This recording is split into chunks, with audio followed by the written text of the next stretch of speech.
이번 주에는 어떤 시편을 살펴보면 좋을까 이제 매주 기도하면서 고민을 하는데, 이제 다윗 언약을 뒤로하고 모세의 언약으로 역행하는 시편 4권의 고백을 좀 더 깊이 살펴보면 좋겠다, 이런 생각이 들었어요. 여러분 잘 아시는 것처럼 모세는 다윗보다 앞의 사람인가요? 뒤의 사람인가요? 앞 시대의 사람이죠. 그렇죠. 한참 앞의 사람이에요. 근데 우리 지난주에 살펴봤던 게 시편 90편의 고백이었어요.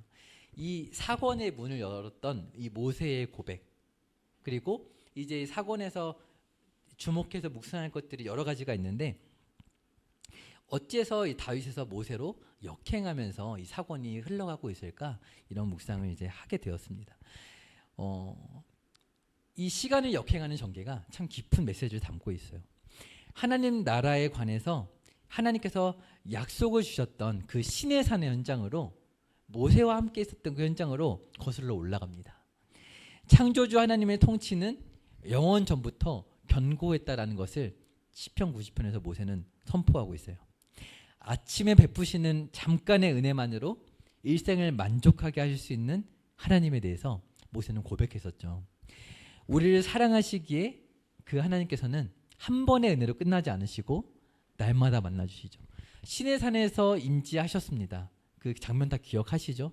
근데 그때로 그치지 않고 율법을 허락하시면서 다윗을 통해서 그 나라를 다스리게 하시고 제사를 드리게 하시고 그렇게 이끄시는 삶을 허락하여 주셨어요.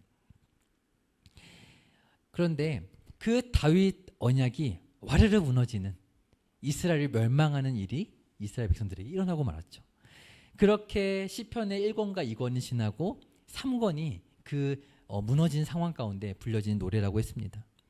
그렇게 다윗에게 주신 그 언약을 노래하는 시편이 시편 3권에서는 고작 해야 딱 몇 편이었나요? 네, 한 편이었습니다. 86편이었어요. 다윗 언약의 끈앞풀을 간신히 부여잡고 있는 제3권의 그 현장을 봤습니다. 근데 그렇게 고백하는 그 89편이 이제 3권의 마지막이었는데, 다시 한번 살펴볼까요? 89편 마지막 한번 보세요. 보면은 어떻게 두 번 반복한 표현이 있죠? 어떻게 맞췄었나요? 89편의 마지막에 보니까 아멘 아멘 이렇게 했었어요. 다윗 언약을 읊으면서 이 3권이 간신히 아멘 하고 있는 거예요. 아, 그래도 하나님 살아계시지. 근데 이 4권의 시작에 모세가 90편의 마지막을 어떻게 마치고 있어요? 한번 같이 읽어볼까요? 마지막 9절 시작. 제가 성경이 없어요. 여러분 읽어주셔야 돼요. 90편 마지막 같이 읽어볼게요. 시작. 우리에게 내리게 하사 우리의 손이 행한 일을 우리에게 견고하게 하소서. 우리의 손이 행한 일을 견고하게 하소서. 아멘. 네. 견고하게 하소서, 견고하게 하소서, 이렇게 받고 있어요. 그러니까 모세가 고백했던 것처럼 아침에 만족하게 하사 일생을 즐겁게 만족해 하실 수 있는 그 하나님의 은혜, 그 은혜가 오늘 우리에게 필요합니다. 다윗에게 주셨던 그 정말 영광스러운 언약, 부흥의 시간들이 있지만 견고하게 하실 수 있는 분은 다윗이 아니라 오직 여호와 하나님밖에 없습니다. 이 고백을 다시 성도들이 했던 거예요. 이 모세의 고백이 큰 울림을 줬습니다. 우리 포로의 성도들에게. 태초부터 언제나 우리의 삶은 우리의 뜻대로 견고해진 적이 없었구나. 다윗의 때도 마찬가지였구나. 결실을 맺는 것도 휴식을 하는 것도 왜 그렇게 농사짓고 힘들게 했었다가 이제 거두어들고 쉬어야 되는데 왜 모여서 자꾸 장막절 지키라 그러고 절기를 지키라고 하나. 그랬을 때에 우리의 영혼이 하나님을 의지하게 바랐었던 거죠. 소출도 결실도 농사의 수확도 하나님이 주신다는 걸 깨닫기를 원하셨던 거예요. 오늘 우리도 마찬가지인 거죠. 한 주간 열심히 살아서 피곤한데 왜 이렇게 모여서 예배를 드려야 될까라고 했을 때 하나님은 이 시간을 통해서 우리가 보이지 않는 그 영적인 원리를 배우기를 원하시는 거예요. 그래서 그 모든 결실과 휴식이 모두 하나님의 창조의 손길이 닿아야 비로소 온전해질 수 있다는 것을 우리에게 가르쳐 주시는 것입니다. 하나님께서 성도에게 주신 위대한 약속들이 있습니다. 오늘 우리에게 주신 복음이 있어요. 그러나 사람은 하나님께 그 축복들을, 하나님의 은혜들을 주장할 권리가 있을까요, 없을까요? 바랄 수는 있지만 그것들을 주시지 않는다고 주장하고 원망할 수 있는 권한은 우리에게 없는 것이죠. 다윗에게 주셨던 그 약속을 믿고 따랐던 백성들에게도 마찬가지입니다. 그 권위는, 그 약속의 효력은 다윗에게 있는 것이 아니라 하나님께 있는 것이기 때문이죠. 이제 사건의 가장 중요한 흐름이 바로 이것입니다. 사람이 중심이 아니라 하나님께서 중심이 되어야 한다. 그것을 포로로 잡혀간 백성들에게 깨닫게 하시는 것입니다. 다윗이 주인공이 아니라 이제 하나님이 주인공이시다라는 고백을 끊임없이 하기 시작합니다. 그래서 오늘 본문 한번 보실까요? 우리가 읽은 100편의 말씀을 보시면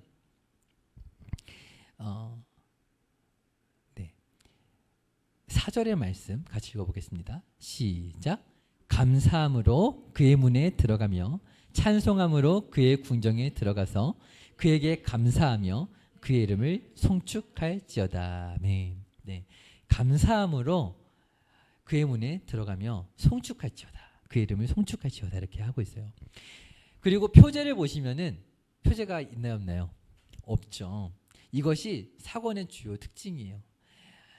시작하며 나누었던 것처럼 정확한 이유는 알 수 없지만 이 고라와 아삽과 이런 솔로몬과 다윗과 이런 고백들로 이어지다가 이제는 이 제목이 없는 시편들을 통해서 포로로 잡혀와 있는 성도들에게 우리가 드리는 고백이 하나님께서 정말 기뻐 받으시는 작고 소중한 믿음의 고백이다라는 것을 깨닫게 하셨지 않았을까라는 그런 묵상을 할 수 있었어요. 표제가 없는 것이 특징입니다. 그래서 구체적으로 시편들을 보면은 오늘 읽은 100편은요 한 가지 중요한 주제를 알려주고 있어요. 요약하고 있는데요. 그것이 무엇이냐면 따라해 볼게요. 여호와 하나님의 왕권입니다. 네, 다윗에게 주셨던 왕권이 아니라 여호와 하나님의 왕권이에요. 앞에 시편 3권까지는 항상 다윗의 왕권에 초점이 맞춰져 있었어요. 그런데 이제 4권, 그러니까 90편부터 시작해서는 여호와 하나님의 왕권으로 그 초점이 옮겨져 있습니다. 바로 우리의 노래, 우리의 고백이 이런 고백이 되어야 한다라고 알려주고 있어요. 강조하고 있습니다. 이런 것을 구체적으로 알려주는 시편들이 등장하고 있는데 93편부터 100편까지의 시편입니다. 오늘 읽은 100편까지. 100편은 그 앞에 그 강조했던 것들을 요약하고 있는 거예요. 여호와 하나님의 무엇이라고요? 왕권을 요약하고 있는 거예요. 그래서 오늘 앞에 그 시편들을 조금씩 살펴볼 텐데 성경을 보면은 우리가 강조하는 거가 많이 나오잖아요. 보통 2번 반복을 하는 것들이 있잖아요. 근데 굉장히 여러 번 오늘 시편을 보니까 강조되고 있어요. 93편을 한번 가보시면요.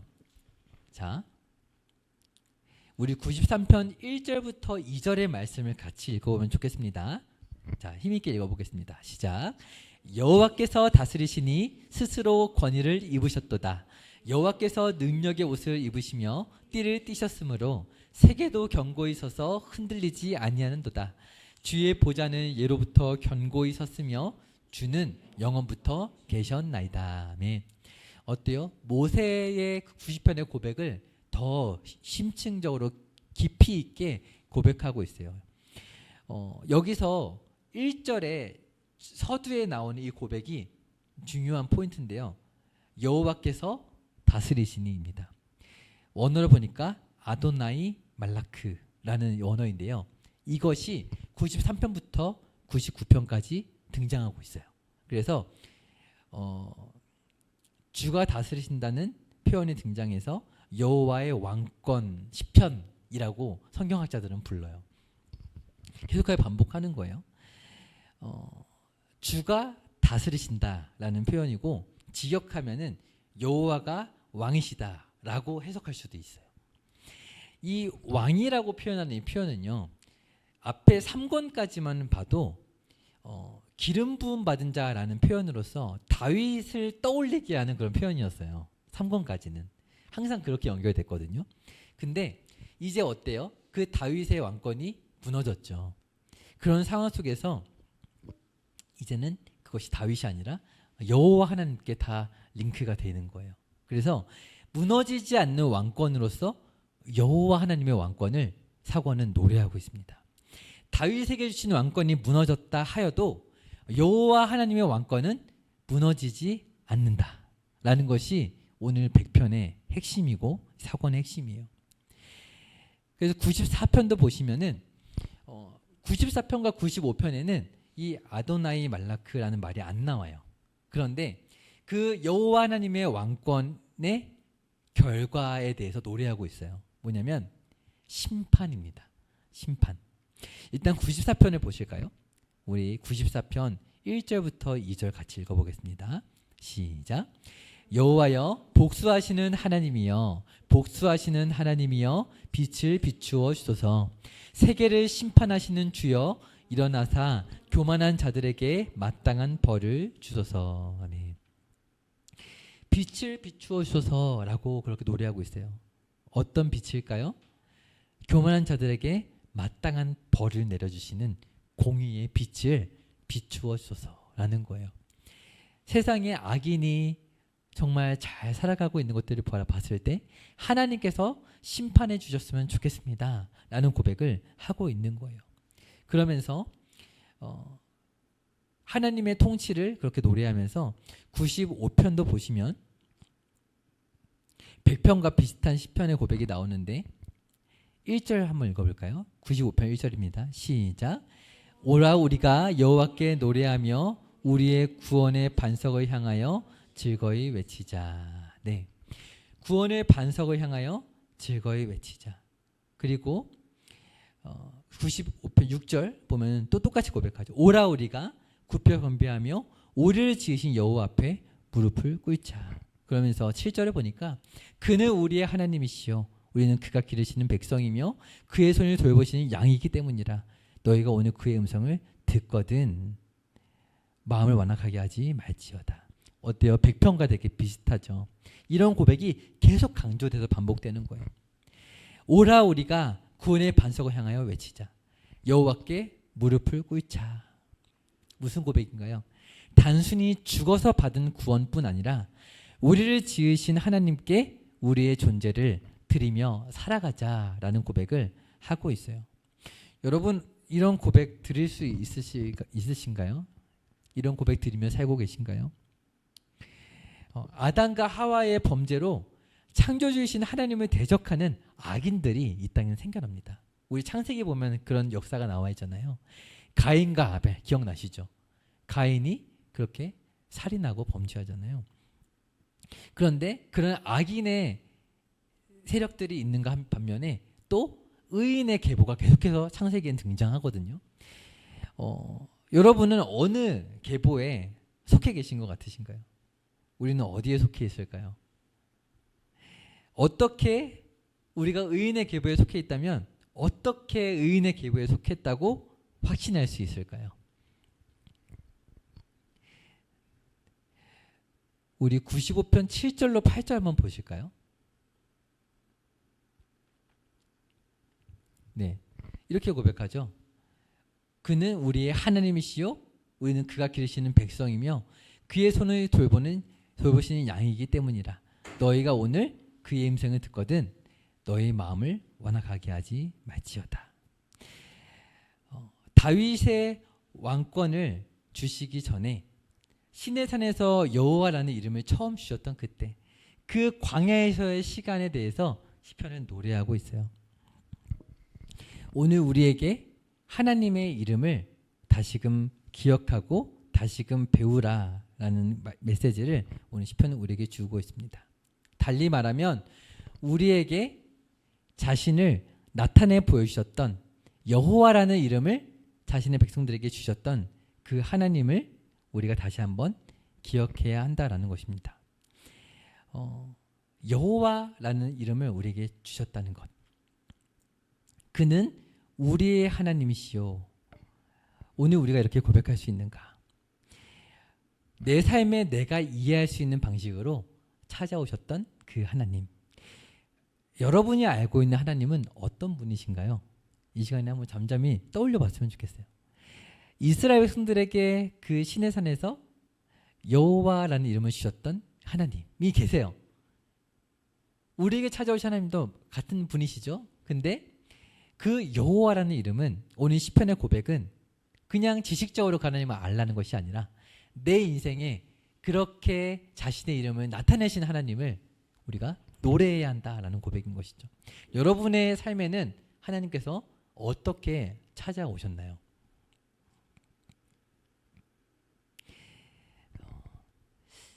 우리는 세상에 하나님을 아는 사람들과 어떻게 다를까요? 오늘 시편들은요, 여호와 하나님의 통치를 고백하면서 그 통치의 결과인 심판에 대해서 노래하고 있어요. 오늘 우리들에게는 심판이 있을까요, 없을까요? 있죠. 우리 모두는 심판대 앞에 서게 될 것입니다. 그런데 그 앞에서 우리의 반응이 다를 거예요. 그렇죠? 어떻게 반응하실까요? 분명히 우리는 넘어지고 또 잘못하고 막 이런 것들이 되게 많을 거잖아요. 어떻게 하나님 앞에 반응하시겠어요? 이것도 잘못하고 저것도 잘못하고 저는 심판을 받아 마땅하네요. 이렇게 얘기를 하시겠어요? 세상의 사람들은 악인에게 상응하는 심판을 받게 될 것입니다. 오늘 시편의 노래처럼 그 공의의 빛을 발하여 주시옵소서 라는 이 노래처럼 공의의 심판을 당하게 될 거예요. 그러나 우리가 정말 하나님의 백성이라면, 성도라면 우리는 그 심판 속에서 나를 건지신 하나님을 소리 높여 찬양하게 될 것이라는 사실이에요. 다른 누군가를 판단할 어떠한 세상의 문제들의 의문을 제기할 여유도 없이 감사함으로 외쳐 노래하게 될 것이라는 사실을 오늘 시편은 우리에게 가르쳐주고 있는 것입니다. 순교의 그런 역사가 우리나라에도 있잖아요. 여러분 그런 상상 혹시 해보셨어요? 만약에 핍박을 받게 된다면, 죽음의 위협을 받게 된다면 나는 순교할 수 있을까? 한번 생각해 보세요. 어떨 것 같으세요? 의인과 악인을 심판하실 때 성도의 고백은 뭐라고요? 감사함으로 여호와를 노래하는 것이라고요. 그래서 우리가 정말 하나님의 백성이라면 여호와 하나님의 다스림 안에서 우리 한번 따라 고백해 보겠습니다. 감사함으로 외치게 될 것입니다. 네, 이것이 오늘 우리의 첫 번째 고백입니다. 왜요? 97편 12절 한번 읽어볼까요? 같이 읽어보겠습니다. 시작. 의인이여 너희는 여호와로 말미암아 기뻐하며 그의 거룩한 이름에 감사할지어다. 아멘. 그의 거룩한 이름에 감사할지어다. 이것이 우리의 기쁨의 이유고 감사의 이유래요. 거룩한 이름, 거룩한 이름. 하나님은 당연히 거룩하시죠. 그런데 그런 의미가 아닙니다. 그의 거룩한 이름에 감사하라는 의미는 구별된 이름이라는 의미예요. 거룩하다는 게 그런 의미잖아요. 하나님의 구별되심의 성품을 의미하는 거기도 하지만 지금 이 맥락에서는 그 이름이 구별되는 거예요. 이름이 구별되다. 그러니까 특별히 구원의 주로 찾아오셔서 여호와라는 이름을 주시고 관계를 맺어주신 하나님을 찬양하라는 거예요. 그 여호와라는 이름을 주시면서 여호와께서 어떻게 하신다고요? 1절 보니까 다스리시나니. 이것이 그의 거룩한 이름 안에서 베푸시는 은혜입니다. 다스리시는 것. 우리 10절도 읽어볼까요? 이렇게 다스리심을 고백해요. 시작. 여호와를 사랑하는 너희여 악을 미워하라. 그가 그의 성도의 영혼을 보전하사 악인의 손에서 건지시느니라. 아멘. 보전하사 건지시는 하나님, 통치하시는 하나님을 경험한다라는 거예요. 그것이 우리의 일상 속에서 하나님의 그 역사를 종결하시는 그날까지 우리가 경험하는 것이고, 마지막 날에도 우리가 두려움과 떨림 속에서도 하나님을 찬양하게 될 이유가 바로 이것이라는 사실입니다. 빛과 기쁨을 그 인생에 뿌리신다라는 특별한 고백이 나오는데, 네, 11절이죠. 의인을 위하여 빛을 뿌리고 마음이 정직한 자를 위하여 기쁨을 뿌리시는도다. 이런 독특한 표현이 나와요. 뿌린다라는 이 표현을 보니까 자라라는 원어인데 열매를 거둔다라는 의미도 포함하고 있더라고요. 그러니까 우리가 이 히브리어로 된 구절 중에 아는 구절이 하나 있는데 뭐냐면 126편 5절이에요. 눈물을 흘리며 씨를 뿌린 자는 기쁨으로 거두리로다. 그러니까 뿌린다는 거는 거둔다는 것까지 노래하는 거거든요. 우리 인생길에 빛과 기쁨을 뿌려주셔요. 그러므로 보존하여 주시는 것을 노래하고 있는 거예요. 절망스러운 상황이 닥쳐올 때에 정직한 마음으로 하나님 앞에 설 수 있도록 우리의 길에 빛을 뿌려주시고 기쁨을 뿌려주시면서 인도해 주신다라는 거예요. 그렇게 함으로써 악인의 손에서 건져주신다라는 것이죠. 그것이 우리가 경험하는 감사의 제목이고 특별히 우리에게 주어진 하나님에 대한 경험이라는 것이죠. 그리고 이 말씀을 보면서 아까 기도할 때도 그렇게 기도해 주셨는데 이 빛이라는 이 단어가 오늘 우리 공동체의 이름이잖아요. 오르라는 이름이거든요. 우리의 사명이 바로 이것인 것이죠. 거짓된 희망과 즐거움으로 절망을 덮어버리려는 거짓된 희망을 뿌리는 이 땅 가운데서 정직한 마음으로 하나님의 통치에 복종할 수 있도록 찬양하고 이끄는 것. 오라 우리가 구원의 반석을 향하여 외치자. 우리를 지으신 여호와께 무릎을 꿇자. 이런 고백을 메시지를 끊임없이 바라는 그런 공동체, 그런 교회가 우리 오르 워십인 줄 믿습니다. 아멘. 우리는 홍대뿐 아니라 오늘 이제 새로운 사실을 공표하게 될 텐데요. 홍대 센터처치도 다음 센터처치를 품게 되었습니다. 네, 성수 홍대 센터처치입니다. 성수의 지역을 품고 우리가 이제 기도해 보면 어떨까? 기도하려면 어떻게 해야 될까요? 그 땅에 대한 정보가 필요하겠죠. 네, 그래서 우리가 좀 그곳을 방문하면서 기도하기도 하고 어떤 걸 위해서 이 땅을 왜 기도해야 될까 같이 고민하기도 하고 해보는 이제 시간들이 이제 하반기 동안 필요할 것 같아요. 앞으로도 필요할 것 같아요. 이처럼 오라 우리가 여호와께 무릎을 꿇자 이런 고백을 성도들은 오늘 시편처럼 하며 살아간다는 것이죠.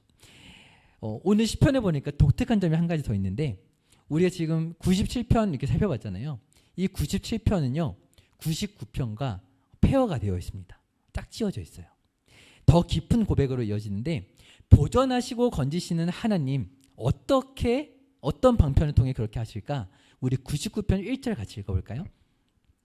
시작. 여호와께서 다스리시니 만민이 떨 것이요 여호와께서 그룹 사이에 저정하시니 땅이 흔들릴 것이로다. 아멘.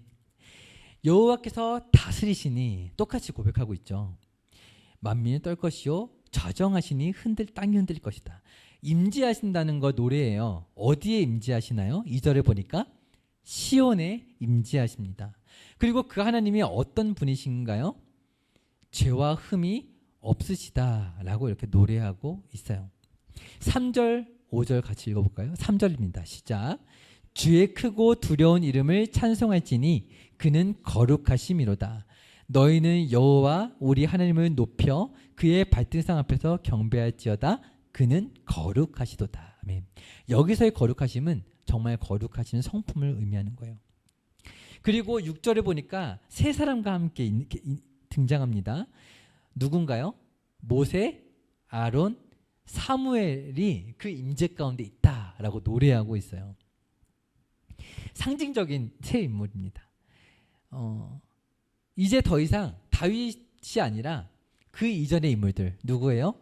모세, 아론, 그리고 사무엘로 거슬러 올라갑니다. 공통점이 있어요. 무엇인가요? 이들의 공통점. 딱 떠오르는 공통점 혹시 있으신가요? 왕. 왕이라기보다는 다스리는 리더 격이었죠. 그렇죠? 사사였고 맞습니다. 그 자리에서 했던 공통점 뭐냐면요. 백성들을 심판하시려는 하나님께 중보의 기도를 드렸던 하나님께 긍휼을 구했던 그런 공통점이 있어요. 왕을 구하는 백성들 앞에서 사무엘이 그렇게 하나님께 탄식하며 기도했지만 하나님께서 다 계획이 있다 이러면서 품어주셨죠.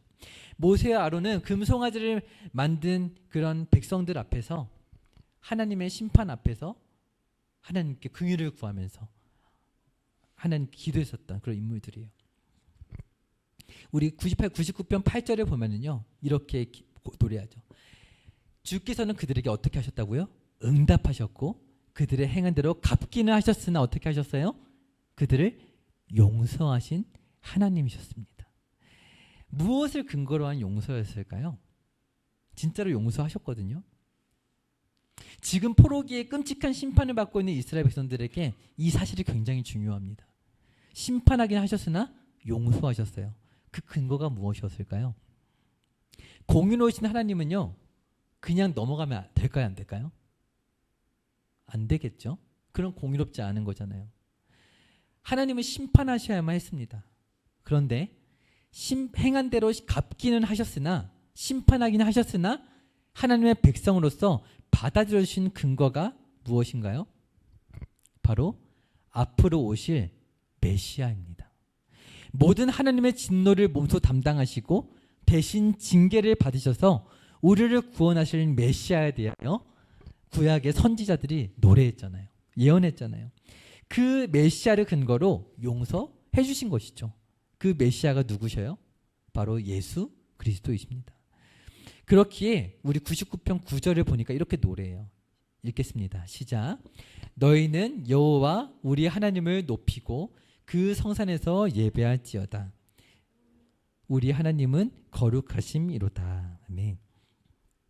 성도라면 성산에서 예배하라 라고 이렇게 노래하고 있어요.